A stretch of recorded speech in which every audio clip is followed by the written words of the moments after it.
আর্জেন্টিনার মুহুর্মুহু আক্রমণে লন্ডভন্ড সুইজারল্যান্ড শিবির।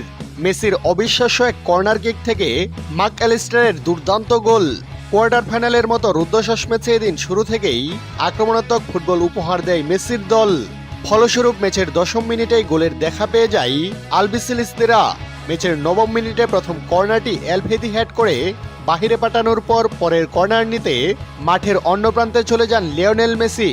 টানা দ্বিতীয় সেট পিস থেকে তার ক্রসটি যায় কাচের পোস্টে, যেখানে অপেক্ষায় ছিলেন ম্যাক অ্যালিস্টার। আখানজির পেছন থেকে দারুণভাবে উঠে হেড করেন তিনি। তার নিখুঁত হেডে পরাস্ত হন সুইজারল্যান্ডের গোলকিপার গ্রেগর কোবেল। তাতেই ম্যাচের প্রথম গোলের দেখা পেয়ে যায় আর্জেন্টিনা। সঙ্গে সঙ্গে উল্লাসে ফেটে পড়ে ফুটবলাররা সহ গ্যালারিতে থাকা আর্জেন্টাইন সমর্থকেরা।